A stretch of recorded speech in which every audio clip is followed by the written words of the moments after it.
क्या नैतिक है, क्या अनैतिक है, इसकी पहचान कैसे करें? कोई यूनिवर्सल डेफिनेशंस नहीं है क्या? यूनिवर्सल डेफिनेशंस नहीं होते किसी भी चीज़ के।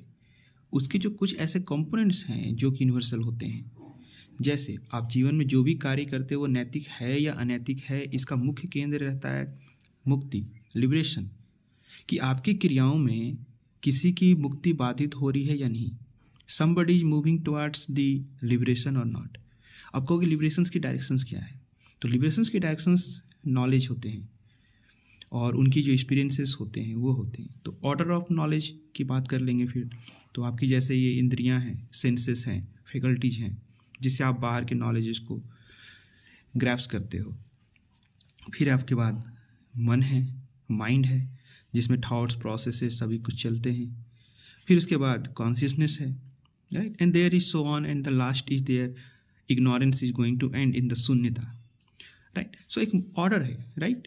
उस ऑर्डर में बढ़ने के लिए, उस ऑर्डर की यात्रा करने में किसी को आप बाधित नहीं करते हो तो वो मोरल है।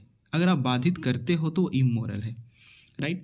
अब ये सोशल एटमोसफेयर के बेसिस पे इनके डेफिनेशंस को मत सोचना कि सोसाइटी से हम डिराइव करें, क्योंकि सोसाइटी इज नेवर मोरल और immoral, right. It's a agreement, it's a judgmental agreement, you know, like selfish agreement you can say it. So most of the political system, most of the economical systems cannot be moral in that sense. तो आपको वहाँ पे सर्किमस्टांसेस लगेंगे कि क्या सही है क्या गलत है, उसके सर्किमस्टांसेस होते हैं। लेकिन जो यूनिवर्सल डेफिनेशंस अगर आप देने की कोशिश करोगे तो उसके केंद्र में लिबरेशन ही होगा, मुक्ति।